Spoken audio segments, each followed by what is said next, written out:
Depuis 6 mois, je travaille sur un article qui va faire l'objet d'une publication certainement dans quelques semaines, tout au plus dans 2 semaines. Et le thème de mon article sera orienté sur un phénomène que j'ai découvert et qu'on rencontre beaucoup plus au niveau des Africains et qui touche de manière beaucoup plus importante les personnes qui ont eu à faire de grandes études. Ça s'appelle la honte de vendre. La honte de vendre un produit ou un service. Ça peut paraître banal, ça peut paraître étrange de le dire ainsi, mais ce qui m'a motivé à faire cette recherche scientifique afin de pouvoir effectuer cette publication, c'est parce que dans mes activités au quotidien, je rencontrais des personnes qui avaient honte de vendre. Alors, c'est une honte qui pouvait parfois arriver à un niveau où les personnes étaient tétanisées, rien qu'à l'idée de se retrouver en train de vendre un produit ou de vendre un service. Ces personnes avaient tellement honte de vendre que ça devenait comme une insulte. Lorsqu'on disait, mais là tu es en train de vendre, elles disent, non, comment tu dis que je suis en train de vendre? Je ne vends pas. Moi je ne suis pas un vendeur. Moi je ne suis pas une vendeuse. Et c'est un phénomène qui touche beaucoup plus les personnes qui sont très diplômées. Ça veut dire plus on est diplômé et plus on développe dans cette pathologie, parce que j'ai décidé de l'appeler ainsi, qui s'appelle la honte de vendre. La honte de vendre, c'est quoi? C'est caractérisé par le fait que vous allez voir quelqu'un qui aimerait faire un travail dans lequel on ne vend pas. Ça veut dire l'idéal pour elle, c'est de trouver un travail où elle ne sera pas amenée à vendre quelque chose. Elle sera assise, cette personne. C'est pour ça que ça peut être un homme ou une femme, mais je parle d'une personne. C'est pour ça que j'utilise le féminin. Cette personne a envie d'être dans un poste où on ne vend pas. Ou du moins, selon elle, on ne vend pas. Donc, elle veut être assise quelque part, juste faire une tâche. Elle veut être dans un bureau climatisé, juste pour rédiger 2-3 documents, répondre à 2-3 requêtes. Mais lorsque vous faites comprendre à la personne qu'elle doit vendre, la personne se rétracte directement et se dit non, moi je ne vends pas.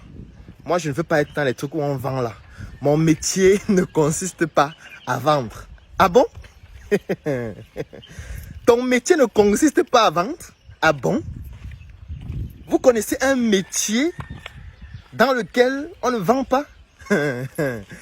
Mes amis, je pense que si vous souffrez de la pathologie qui s'appelle la honte de vendre, vous avez de sérieux problèmes et vous auriez de sérieux problèmes durant votre carrière. Parce qu'en fait, la vie n'est que faite. La vie est faite de la vente seulement. Je veux dire, tout ce qu'on fait dans la vie, on est en train de vendre quelque chose. Soit on est en train de vendre, soit on est en train de se vendre. Vous ne pouvez pas échapper à la vente, qu'importe ce que vous faites. Moi, je prends un exemple. Moi, je suis médecin de formation. Le médecin, tout ce qu'il fait au quotidien, c'est de vendre. Tu penses que lorsque tu finis de consulter un patient, et puis tu lui prescris une ordonnance d'acheter un médicament, tu es en train de faire quoi? C'est un acte de vente. Tu es en train de recommander un médicament au patient pour que le patient aille acheter ce médicament afin de pouvoir retrouver sa santé. C'est un acte de vente que tu viens de faire. Tu viens d'enrichir quelqu'un. Tu viens d'enrichir une entreprise industrielle qui fait dans les médicaments ou alors qui fait dans les dispositifs médicaux, etc. Tu viens de faire un acte de vente. Tu viens même de faire la chose la plus importante dans la vente, c'est-à-dire la recommandation d'un produit ou d'un service. C'est pour ça que les délégués médicaux vont toujours pourchasser les médecins pour dire il y a ce nouveau médicament qui vient de sortir, il y a ce nouveau dispositif qui vient de sortir. Ils vont venir faroter les hôpitaux, mettre les congélateurs, organiser des conférences, offrir à manger et tout. C'est parce qu'ils savent que leur gibier, ce sont les professionnels de santé qui doivent vendre pour eux, puisque c'est les professionnels de santé qui vendent pour eux. Donc toi qui crois que tu es médecin, qui es spécialiste, qui es professeur, non, tu soignes les vies, tu ne vends pas. Mon frère, tu passes toute ta vie à vendre. Tout ce que tu fais au quotidien, c'est de vendre. Même quand tu portes une blouse sur laquelle c'est brodé le logo d'une entreprise, en fait, tu es en train de vendre la marque de cette entreprise. En fait, tu es en train de vendre même sans t'en rendre compte. Mais sauf que lorsqu'on va te dire de vendre réellement, tu vas avoir honte en te disant non. Je ne suis pas un vendeur, non. Ne me demandez pas de le faire. Comment je vais vendre? Non, c'est méprisant. C'est pas bon. Vendre, non. C'est les trucs de Claudel là-bas. C'est lui qui vend des trucs. Non, moi, je suis pas un vendeur. Moi, je suis un professionnel de santé. Je suis un médecin. Je soigne des vies. Je diagnostique des maladies. Comment tu peux dire que je suis un vendeur? Ah bon? Tu n'es pas un vendeur? Est-ce que vous savez que lorsque vous voyez entretien d'embauche, ou alors lorsque vous voyez quelqu'un postuler pour un entretien, est-ce que vous savez que c'est un acte de vente? Ça veut dire que, là je reste toujours avec les professionnels de santé parce que c'est eux qui croient qu'ils soignent des vies. C'est eux qui croient qu'ils sauvent des vies et qu'ils sont les seuls à sauver des vies. Et moi je trouve toujours ça tellement con. Et même con, c'est un euphémisme. Alors ce que je veux dire c'est quoi? C'est que vous allez voir un avis de recrutement. On recherche un médecin qui a telle performance pour travailler dans telle structure hospitalière. D'accord. Vous voyez un médecin, il va prendre l'adresse. Il va rédiger une lettre de motivation. Ou alors, il va récupérer ses documents, il va prendre son CV, il va faire tout le nécessaire. Et puis, il va envoyer un mail à l'entreprise en question. Après, on va le contacter afin qu'il vienne le jour de l'entretien. Il va venir le jour de l'entretien. Il sera très bien habillé avec sa cravate, sa veste. Il aura une très belle chemise bien repassée. Il a bien mis son parfum. Il arrive le jour de l'entretien. On lui pose des questions. Vous êtes médecin depuis combien d'années? Il répond avec éloquence, vraiment en articulant très bien, en montrant qu'il maîtrise la science. On va lui poser des questions sur la prise en charge de certaines maladies. Il va expliquer comment on fait pour prendre en charge le paludisme, comment on fait pour prendre en charge l'accident vasculaire cérébral, etc. Et puis à la fin, on va le retenir. Mais qu'est-ce qui a fait qu'on le retienne? Mais c'est un acte de vente. Il s'est vendu pour qu'on l'achète, pour lui donner un salaire à la fin du mois. S'il ne se rend pas compte de ça, en fait, il ne sait pas que la vie n'est faite que de la vente, en fait.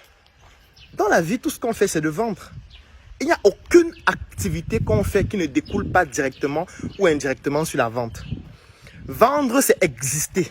Soit on est en train de vendre un produit ou un service, ou alors on est en train de se vendre. Et moi, je m'étais rendu compte que il y a des catégories de personnes dans notre société qui ont honte de vendre, qui ont honte à l'idée de se dire que je suis en train de vendre. Et je me rendais compte que c'est un indicateur qui est un facteur d'échec en entrepreneuriat. Parce qu'en entrepreneuriat, c'est juste que tu assumes désormais que vendre fait partie d'un de tes métiers les plus stratégiques. Ça, c'est l'entrepreneuriat. Ça veut dire la différence qu'il y a entre un salarié et un entrepreneur, c'est que le salarié, lui, il vend et il se vend parfois de manière inconsciente parce qu'il ne sait pas que, même quand tu es fonctionnaire, tu es en train de vendre. Quand tu es dans un ministère, tu es assis et qu'un usager arrive, il a besoin d'un service et puis tu tournes la tête, tu fronces le visage, tu perds du temps, tu es en train de te vendre ou alors tu es en train de vendre une mauvaise image de ton institution. Peut-être tu ne te rends pas compte de ça parce que qu'importe les bêtises que tu fais, tu auras ton salaire à la fin du mois. Mais tu es en train de vendre. Sauf que tu es en train de transmettre une perception négative de l'institution qui te recrute. Et ça donne donc une mauvaise image de votre institution au niveau des usagers. Ce qui est un acte de vente parce que désormais les usagers, lorsqu'ils vont vouloir bénéficier de ce type de service, ils ne vont plus vouloir venir là-bas. S'ils ont un choix, ils vont utiliser une solution complémentaire ou autre. Donc, ce qui fait en sorte que le salarié ou le fonctionnaire, lui, vend et il se vend parfois de manière inconsciente sans en avoir la mesure des répercussions que cela pourrait avoir dans son activité. Mais il s'en fout parce que qu'importe ce qu'il fait, on va forcément toujours lui donner son salaire à la fin du mois. Puisque d'abord, la plupart des fois, on n'évalue même pas ce qu'il fait. Mais dans le privé, parfois dans certains privés même, on n'évalue toujours pas. Ou même dans certaines entreprises parapubliques, on n'évalue toujours pas. Mais lorsque vous décidez d'être entrepreneur, ça veut dire que désormais, de manière consciente, vous décidez de vendre. Donc là, si vous décidez de vous lancer en entrepreneuriat, ça veut dire que vous décidez de vendre et de vous vendre de manière consciente. Parce que là, vous devez aller prospecter des clients. Donc, c'est un acte de vente conscient que vous êtes en train de faire. Là, vous devez aller sur Internet, essayer de convertir, par exemple, des gens avec un tunnel de vente. Vous devez transformer des visiteurs en prospects, des prospects en leads, des leads en clients, etc. Ça, c'est un acte de vente conscient que vous êtes en train de développer. Et là, vous ne pouvez pas avoir honte de vendre. Parce que si vous arrivez en entrepreneuriat et vous développez cette pathologie qui consiste à avoir honte de vendre ou honte de se vendre, c'est fatal. C'est pour ça que vous allez voir des personnes à qui on donne un gros capital pour investir. Mais ces personnes ne réussissent pas en entrepreneuriat alors qu'ayant eu beaucoup d'argent, juste parce que ces personnes ont honte de vendre. Honte de vendre, pardon. Et la honte de vendre développe quoi? Ça développe l'envie de déléguer la vente à d'autres personnes. Parce que nous, on a honte de vendre. Ça veut dire, moi j'ai rencontré beaucoup de personnes à qui leurs parents leur ont dit, d'accord, tu n'as pas envie de continuer forcément l'école longtemps. Avec ce que tu as fait, je vais te donner un capital pour que tu puisses te lancer. Le parent donne un capital de 10 millions, 20 millions, 30 millions. Vous savez ce que la personne fait? Puisque la personne a honte de vendre. La personne ouvre une entreprise, fait un très bon bureau pour elle, s'assoit au bureau et paye des gens pour que les gens aillent vendre. C'est que la personne va recruter des commerciaux pour dire allez vendre mon produit. La personne va recruter des marketistes pour dire conçois la stratégie pour vendre mon produit. La personne va recruter des gens qui doivent aller vendre. Mais la personne elle-même ne vend pas. Parce qu'elle a honte de vendre en fait. Et elle se dit que pour pouvoir faire en sorte que l'entreprise réussisse, je vais déléguer la vente à d'autres personnes. Parce que non, je suis quand même un master 2. Je suis quand même un doctorat. Je suis quand même un ingénieur. Je ne peux pas me mettre à vendre. Comment un ingénieur vend? Non. Un ingénieur va vendre des choses, des produits. Non, l'ingénieur, c'est celui qui résout des problèmes. C'est celui qui est dans des chantiers. C'est celui qui conçoit des choses. C'est celui qui est dans l'ordinateur. Il fait des modélisations 3D. C'est celui qui révolutionne le monde. Il n'est pas là pour vendre. Il faut que je délègue ça à quelqu'un qui va aller vendre pour moi. Ah bon, hein? Ah bon, n'est-ce pas? La lecture de l'heure n'est pas loin, mon frère. La lecture de l'heure n'est pas loin si tu te comportes comme ça. Parce que dans une entreprise, le premier vendeur, c'est le promoteur. Dans une entreprise, le promoteur doit être le meilleur vendeur, si possible. Il doit être parmi les meilleurs au moins. Parce que vous ne pouvez pas déléguer une tâche que vous ne comprenez pas. Sinon, vous allez vous faire arnaquer. Et vous ne pouvez pas prendre des commerciaux, vous les envoyer vendre votre produit alors que vous n'avez aucune notion de ce que c'est que la prospection, aucune notion de ce que c'est que l'art de vendre, aucune notion de ce que c'est que la conclusion d'un acte de vente, aucune notion en ce que c'est que la cible, en ce qui c'est que la segmentation d'un marché, le ciblage, le positionnement. En fait, si vous ne comprenez pas tout ça, le commercial va vous raconter du n'importe quoi et vous n'auriez même pas la compétence pour identifier qu'il est en train de raconter des bêtises. Vous allez juste valider ce qu'il vous dit et votre entreprise va tomber en faillite alors que vous avez eu 10 millions. C'est-à-dire que le problème n'est plus seulement 10 millions. Si vous avez 10 millions et vous avez honte de vendre, en fait, votre entreprise va tomber en faillite. Parce que vous allez toujours croire que vous devez déléguer l'acte de vente. Moi, dans tout ce que je crée comme activité, je suis le premier vendeur. Ça veut dire que même si tout le monde démissionne, je peux vendre moi-même. J'ai pas besoin, je ne suis pas en train d'être prétentieux et de dire que je peux faire sans les autres. Non. J'ai besoin des autres pour atteindre un certain niveau. C'est pour ça que nous sommes complémentaires. C'est pour ça que j'aime toujours dire, nous sommes tous ignorants, mais pas de la même chose. Nous sommes comme des pièces d'un puzzle et nous devons nous mettre ensemble pour constituer l'image qui doit rendre l'Afrique fière de ce qu'elle est. Mais il faudrait que vous-même, l'une des pièces du puzzle, vous soyez puissant dans la vente. Vous ne pouvez pas déléguer la vente de votre entreprise seulement aux gens. Moi, quand je lance une activité, je vends d'abord moi-même. S'il faut descendre sur le terrain vendre, je vais descendre sur le terrain vendre. Qu'est-ce qu'il y a à vendre? S'il faut vendre en ligne, je vais vendre en ligne. S'il faut prendre des photos pour valoriser ce que je fais, je vais prendre des photos pour valoriser ce que je fais. S'il faut faire des vidéos, je vais faire des vidéos. Qu'importe ce qu'il faut faire pour améliorer la vente ou l'art de se vendre, je vais le faire. Ce n'est pas l'amusement.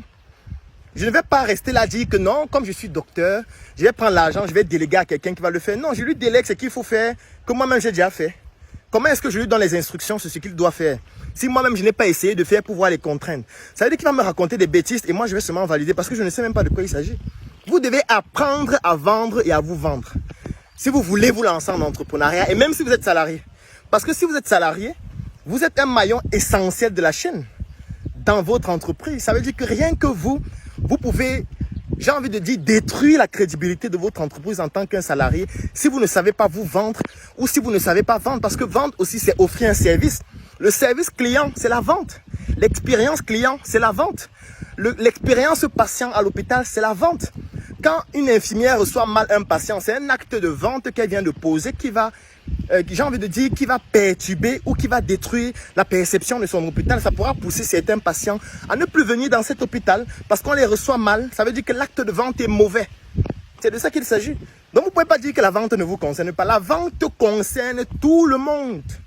Tout le monde vend, même les pays vendent. Vous croyez que les pays essayent d'avoir une bonne image ou transmettre une bonne image de ce qu'ils font? Pourquoi? Pourquoi est-ce que chaque pays essaie d'avoir sa chaîne de télé? Pourquoi? C'est un acte de vente. Pourquoi est-ce que les chaînes principales de télé des principaux pays transmettent toujours une bonne image du pays. C'est pourquoi?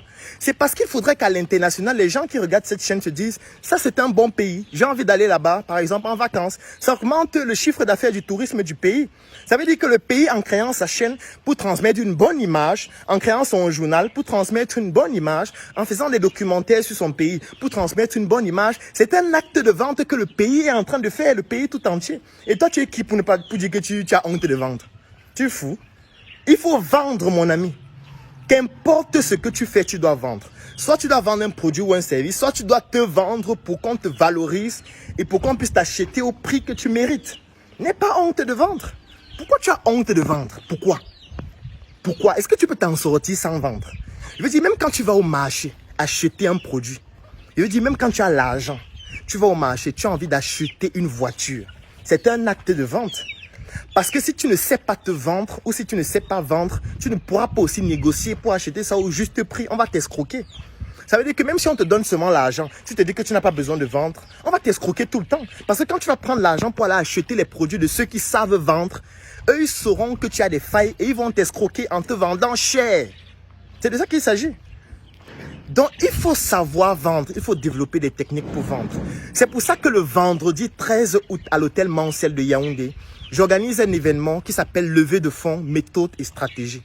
Et durant cet événement, on va parler de la vente. Parce qu'on ne pouvait pas prendre l'argent pour développer votre projet. Si vous ne savez pas vendre, c'est que vous allez finir en prison.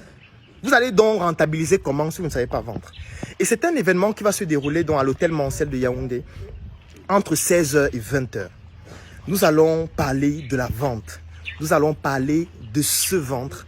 Et surtout, nous allons vous présenter toutes les stratégies qui vous permettent de lever des fonds pour votre projet afin de pouvoir faire en sorte que votre projet passe à une autre échelle. C'est un événement qui est totalement gratuit pour les membres de la Startup Academy. Donc, si vous êtes membre de la Startup Academy, rendez-vous vendredi 13 août à partir de 16h à l'hôtel Mancel de Yaoundé. C'est totalement gratuit. Vous venez juste avec votre carte de membre ou alors avec votre carte électronique de membre et votre QR code qui est dessus. Ou alors, si vous êtes un membre de la Startup Academy à l'extérieur du Cameroun, je parle des membres des États-Unis, des membres du Canada, des membres de l'Allemagne, des membres de l'Italie, des membres du Togo, des membres de la Côte d'Ivoire, etc. Vous allez suivre l'événement en ligne. Donc, on va vous donner un lien dans le groupe des membres de la Startup Academy qui va vous permettre de suivre gratuitement la formation en ligne. Elle va durer 4 heures. Je serai le seul orateur durant toute cette formation. Maintenant, pour ceux qui souhaitent bénéficier de cette formation et qui ne sont pas membres de Startup Academy et qui souhaitent assister physiquement à la formation, ça va vous coûter 25 000 francs. Vous venez juste le vendredi 13, avant 16h sur place, vous pourriez acheter votre ticket sur place. Ou alors, étant donné que le nombre de places est limité, vous pourriez réserver dès maintenant en contactant les numéros que je vais mettre dans la description de la vidéo afin de pouvoir vous inscrire ou alors en cliquant sur le lien qui est dans la description de la vidéo pour vous inscrire et réserver rapidement. Et pour ceux qui ne sont pas membres, qui souhaitent suivre ça de l'extérieur, c'est-à-dire qui sont en France, qui sont en Chine, qui sont au Japon, qui sont n'importe où à travers le monde, ça va vous coûter 50 € et en payant, vous aurez accès au lien qui va vous permettre de suivre directement la formation en ligne. Donc rendez-vous le vendredi 13 août à partir de 16h à l'hôtel Mancel et en ligne pour tous ceux qui vont nous suivre en ligne pour cet événement inédit qui va faire en sorte que vous n'ayez plus honte de vendre. Passez un très bon samedi.